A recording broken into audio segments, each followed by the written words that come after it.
Alrighty, hey everyone. Now I'm just going to take the time to go through this mix and sort of how I approached it and how I finished it up.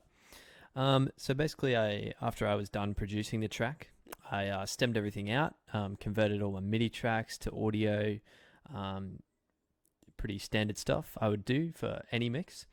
Then I just stemmed everything out to the same length, and basically exported all the individual stems, so you could take them into any DAW. Um, and yeah, then I brought it into a new session, set up all my tracks, made sure that they were in the right sample rate, the session was in the right sample rate, all the standard things I would do in a mix. Um, so yeah, then once I had everything in, I went through and strip silenced everything. Now I'm coming into Ableton and working with Ableton after working with Pro Tools for a while. So to be honest, I didn't really research this enough, but I'm not sure if there is an actual strip silence function in Ableton. I couldn't find one quick enough, so I just went through and manually did it, which it was the same thing I found, just a little bit more time consuming. But I wasn't really in a rush, so it didn't matter too much. But definitely in the future, I would like to see if Ableton has a feature like that, because that is pretty handy when you come in if you want to be mixing quickly. All right, so yeah, the first thing did all my levels were at zero. And sorry, just before I brought everything in, I actually went through in my session previous to this, so my production session, and actually normalized all my levels so that I was hitting between -12 and -18 dB on every track before I brought it into this session. I just wanted to experiment with that, just experimenting with my mix process. In the past, I've brought everything in and then done all my clip gaining and everything to normalize everything before I start. I just wanted to try and not have to do that step when I came into mix, just get right into mixing and being a little bit more creative with it. And I think that kind of worked for me this time, but it wasn't really a major thing that I would say, yes, I definitely need to do this every time I mix. Yeah, just for the sake of experimenting. So yeah, that's basically getting all the tracks in. First thing I did, everything was at pretty much the same level, so I just ripped all the levels down to zero, grouped everything up, labeled it, all that, ripped everything down to zero, slowly brought everything in, got a nice level mix to where I was happy with it. With this mix, I found it particularly hard to deal with the vocals. As you can see, I've got groups and groups. It's a little bit of a mess. I think I definitely could have spent a lot more time getting, the best take, or even just going through with Melodyne. Some of the takes are a little bit frisky. Not frisky, that's not the word. Just a little bit off in some spots, and it gets a bit noticeable. But yeah, that's things for next time. And like I've been saying all along, the vocals were kind of a bit of a rush process, unfortunately. So yeah, basically I had the most trouble getting my levels right for the vocals. I had to split them up into two groups in the end, into harmonies and my lead. That was sounding the best to me, so that I could actually treat these differently to how I treat my lead. So yeah, that's definitely something I would do again, just off the bat. Just split up my lead and my harmonies if I have, a pretty dense harmony arrangement. Not Yeah, this is the most dense harmony arrangement I've ever dealt with. It's pretty measly still, but yeah, it was bigger than what I've dealt with before. So yeah, I got a rough level mix. I ended up actually just muting all my vocals for a bit and just getting the instrumentation right. And I found that really that was helpful in getting mix completed, or to the next stage. So once I had the instrumental part element of this track, sorry, pardon me, into a good spot level wise, I then went and looked at the vocals. And yeah, it took me a little bit longer, but I found that once I had the instrumental part sounding better, it was a bit easier for me to just go to the vocals and just focus really hard on getting the harmonies to sit where I wanted them against the instrumental mix, and then bringing in my lead to sort of sit on top of everything. So basically, I got to the point where I had a good level mix that I was kind of happy with. And yeah, that's where I was. I sort of just built it up from top to bottom. Started with the drum kit, brought in the bass. That's what I would normally do. That's what I found works for me. So yeah, once I had my levels right, then I actually just took a break. I've noticed with this mixing session, ear fatigue was a big thing for me. It hasn't really been that big of a thing in the past, but I think this mix I've definitely spent a lot more time on than other mixes.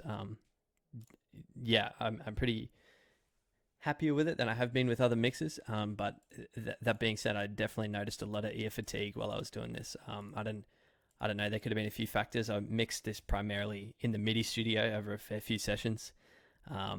I don't know if the sub it was kind of off-putting, but yeah, it took me I took a break once I had my levels, and then came back to it with a fresh session, and then started looking at EQing. Now I just looked at, I wanted to sort of adopt the mindset this time of less is better with EQ. Sometimes I've just gone absolutely nuts with it, and the end result hasn't been terrible, but I end up with crazy, stupid looking EQ curves on everything. So this time I was kind of conscious of that. So we'll start on this kick. If you just listen to my kick here, it's actually really deep. And there was not much attack on it at all. I sort of layered this really airy sounding kick with a really deep tone 808 kind of kick sound, and in the end, this is what we came up with.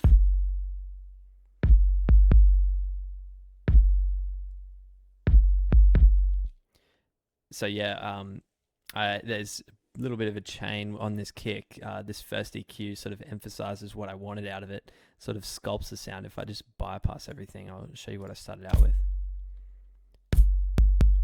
So I just really didn't like the click in it. It was kind of a weird, yucky sounding attack. So I first put this little EQ in, which made it a lot less open sounding. But yeah, I sort of wanted it to be really on its own in the bottom, and not, I sort of preferred it without the click and without the openness of it. So I kind of changed the tone a fair bit with that EQ. And then I just experimented with this glue compressor. I've sort of been researching this try and trying to use it in more mixes. And yeah, I just found that it actually really was adding something to my kick. It was adding level, of course. But yeah, it just was really nice sounding when I added it in. So without, it sounds like this. And then with.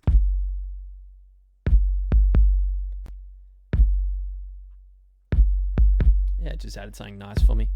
Then I just chucked another EQ on the end of the chain.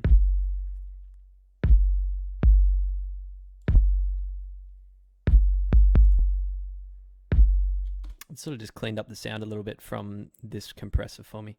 There's a little bit of a safety net. Yeah, moving on to the snare, very similar chain, very similar approach. Just sort of emphasizing little tiny bits that I thought needed to be emphasized in my snare. So that's my end product. I'll show you what I started with. So yeah, that first EQ. Just really subtle changes. Yeah, like I said, the approach with this mix was just less is more. Yeah, I think I really did that with my EQs. Yeah, they add something, but it's not completely changing the tone in most cases. Same deal with this glue compressor, just added something pleasant. Is without. Yeah, I wanted to bring out the ring in that snare. Yeah, I just liked it. And yeah, then another EQ on the end to just clean it up.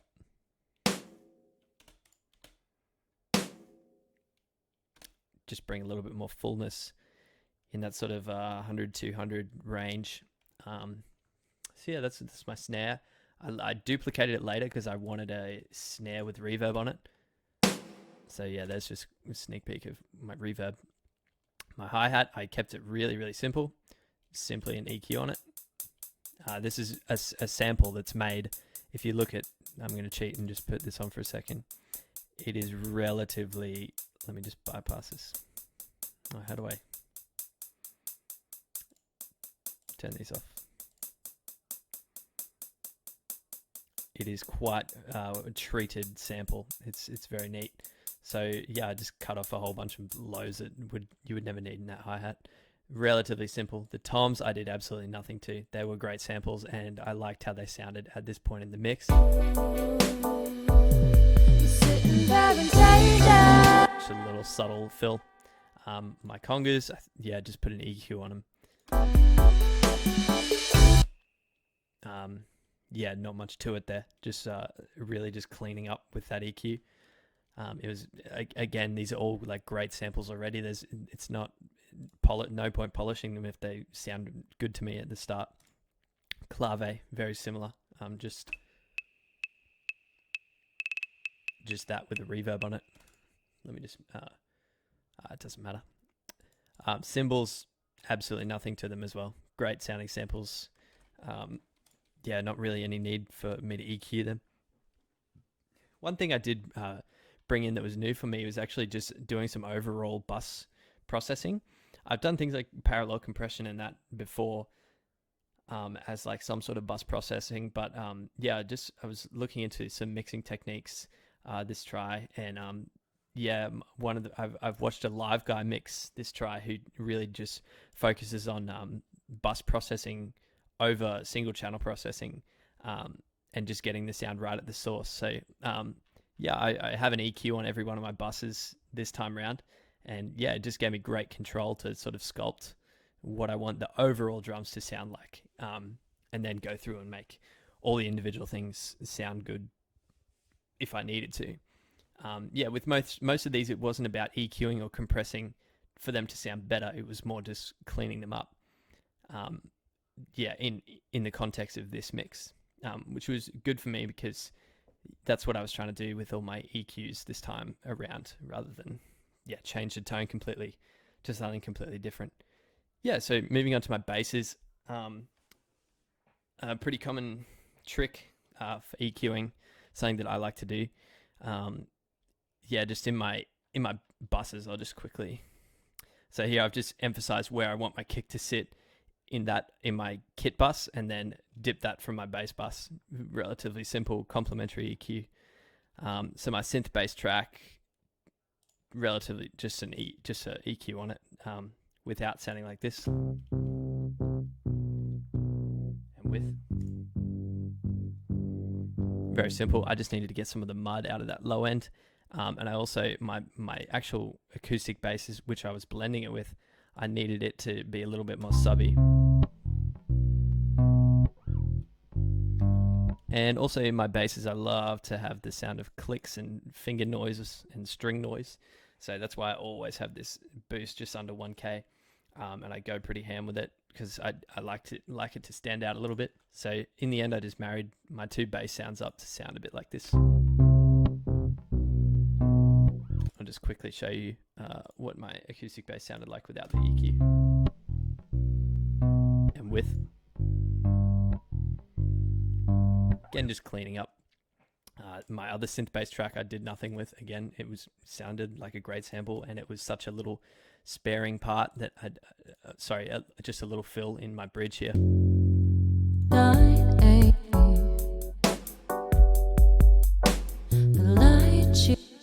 I felt it just sounded nice in my mix. It didn't really need to do much to it.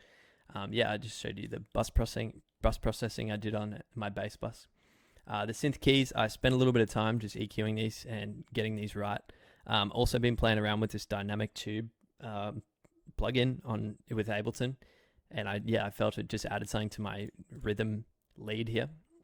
So if I just do this, this is my lead synth, which sounds like this.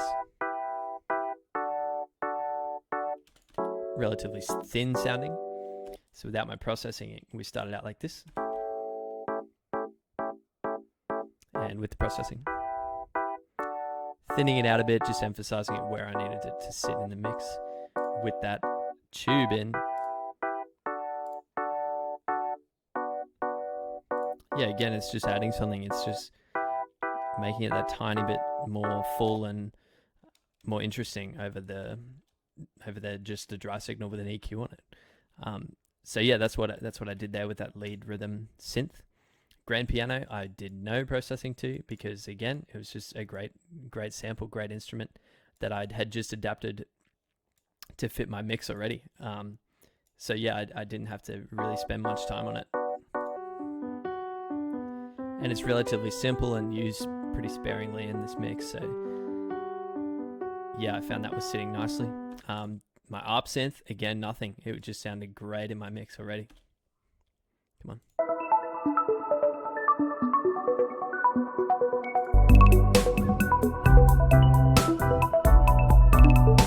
So yeah, the stabs, again, most of these synth parts are so stabs, we went into the sweep. Again, used relatively sparingly just to thicken up the part. So yeah, no major processing needed there. Same thing with the lead. Yeah, my bus EQ, I really just tried to spread it out from the drums, get a lot of the sub harmonies out of that, out of my my keys part, so that I could save that for what needed to be in the sub regions. So yeah, then with that bus crossing, I just gave everything its own spot. Yeah, I like the sound of it, and we moved on to the guitars. The guitars really was just a fair bit of fixing. I felt like I couldn't really polish a turd with these guitars. Some of them were a little bit... I wasn't a major fan, but that's a different story. So these guitar parts, first one sounds like this. Without the EQ. With the EQ. So yeah, just cleaning up little things, making it sound a little bit more concise rather than, yeah, a little bit more over the shop that it started out with.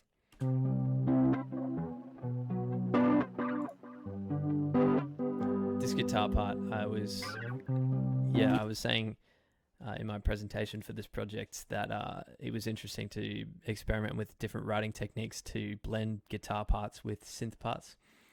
This one was interesting because it was kind of acting like a synth swell. If you listen to it in the mix for a minute, I'm just going to turn the vocals off very quickly.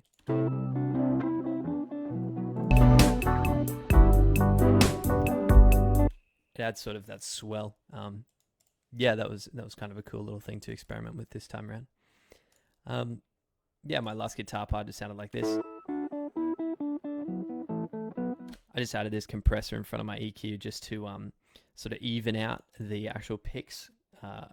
All these little staccato picks of the strings were really uneven, so I just had to even them out a little bit. So without the compressor and processing, this is what it sounds like. So just had to even out that dynamic range a little bit. And just add an EQ after it. So yeah, then my guitar processing, very, very simple actually. It was kind of standing out enough. I did experiment with a few more little curves here and there and try and get it away from my synths, but I really liked how I'd written this one, and it was sort of making a swell within that same frequency range, which I was a fan of. So I just left it, cleaned them up a little bit, took out some sub frequencies, took out some really high frequencies, and yeah, I was happy with it. Now the vocals, like I said, I struggled a little bit with them. So I actually recorded 2 mics for my lead. I recorded a 414. I had never used it before, and I just wanted to see how it went. Really great opportunity to test that out, and yeah, I'm a fan. It's a great mic. I just recorded a 58 as well. Simple. It sounds good. And yeah, it added a nice body to the 414. The 414 is fantastic, but here I'll just show you what I mean. So my 414 sounds like this. I'll turn the EQ. Danger.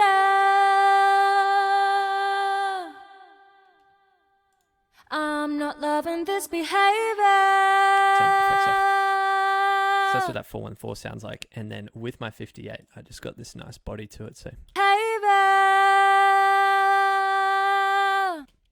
Danger. just added a nice thing, and I got a nice blend between the two. So virtually I did no processing to the 58 because I was favoring the 414 a lot more, and the 58 was just to sort of add some body into it. So I did no processing to the 58. I actually just focused on the 414, sorry. Yeah, without the EQ, it sounds like this. You're sitting there in danger. And then with my little tiny bits of EQ, you're sitting there in danger. yeah, just sort of it cleaned that lead up. Again, as little processing as possible, little tiny adjustments here and there. And there was a lot of vocals for me. That is an EQ that's not doing anything. My apologies. Oh, that's right. This is a duplicate track of this one, and that is an incorrect. That should have just copied that EQ. My apologies. So basically, I got to this point, and I found that my arrangement was a little bit annoying. I originally had this clip here, up here, so this phrase would come in a bar later, and I just hated that in the end. So I split the track and moved it down here because we finished this note like this. Let me just solo my vocals for a minute. Sitting there in danger. So to get that, I wanted that sort of just to lead straight into a chorus repeat. So I had to split it up and do that. And that processing should be the same. I'm very sorry it's not. My Vox 2 track, I wanted more low end in there. So I just really... Danger.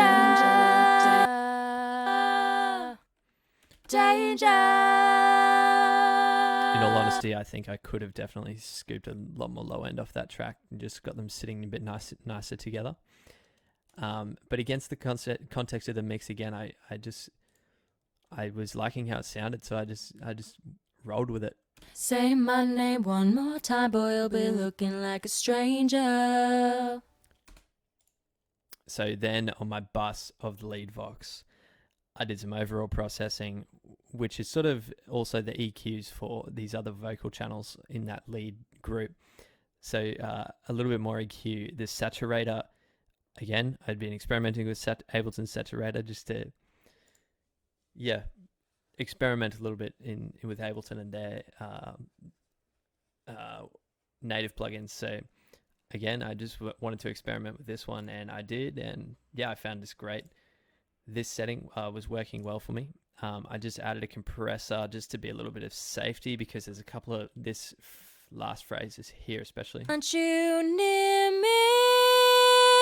And then a couple more in here. Think that I'm...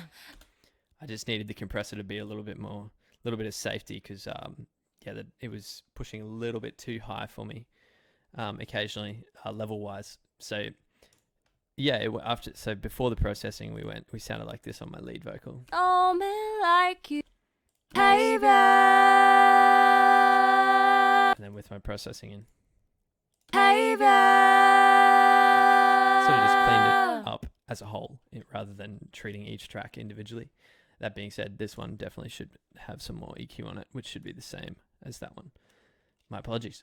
In the harmonies, again, the same thing. I treated this track differently to everyone else just because I had to really clean it up. Without my EQ, it sounded like this.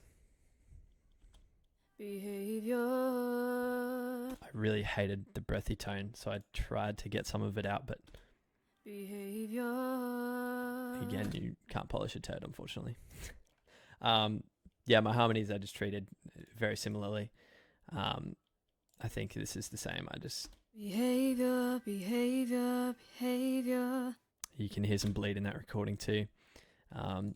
This is what I mean by saying my vocal recording went good and bad. Good.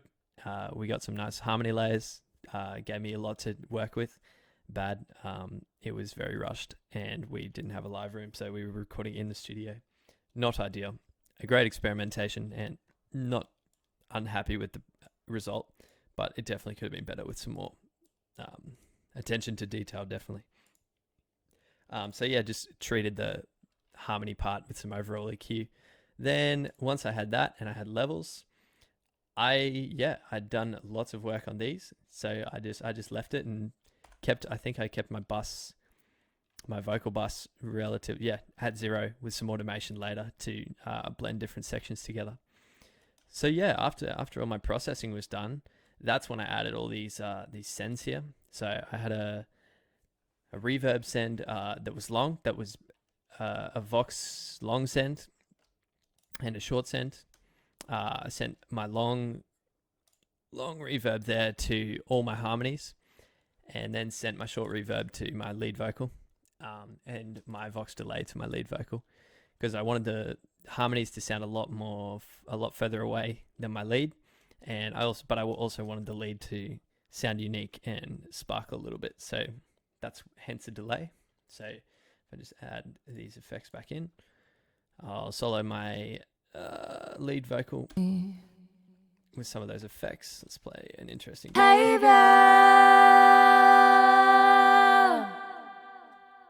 You can hear what I mean about melodyning, etc. I'll play the vocals as a whole with all my effects on.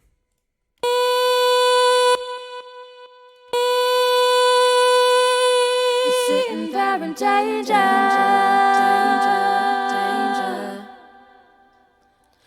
Fairly wet in my mix. And then I just added another send separately just for my snare verb, which sounded, you heard earlier. Are we going to play some snares? There we go. I'm not loving this behavior. And then just created a blend between my dry signal and wet signal. So yeah, that's the effects wrapped up. That is all the tracks wrapped up. Then I know in Ableton you can just export the master track, but I sort of wanted to just adopt I like printing it out in Pro Tools, so I just did the exact same thing because that's what I've done before in mixes. And at this point, I was pretty keen to just get it printed out and done.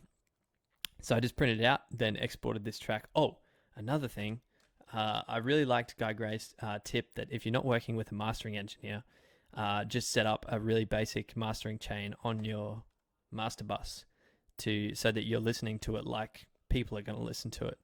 So I just set up my little tiny mastering chain, really basic, just a limiter and EQ, and listened to the whole time while I was mixing through that.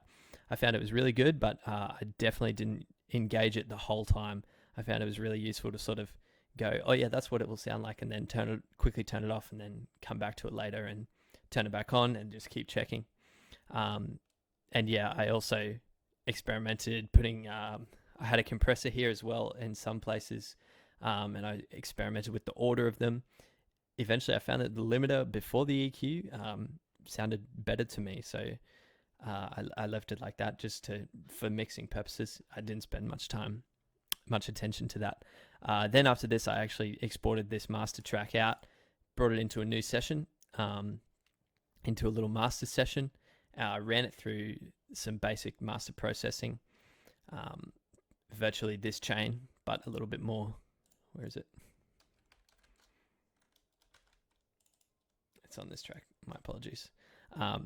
Yeah, basically a little more nuanced. I had some compression in my master, a limiter, an EQ, and 2 EQs, one before and after the compressor. I found that was the best. I experimented with a few different things. I didn't have as much time to experiment with my mastering skills as much as my mixing skills for this one, but we weren't really learning how to master this try. It was more about mixing and producing, so I just decided to focus on that. So yeah, after that long video, that is how I mixed this track and how I produced it. Yeah, it was heaps of fun. I'm 80% proud of this track. And yeah, definitely keen to do more. Thanks for watching. See you guys.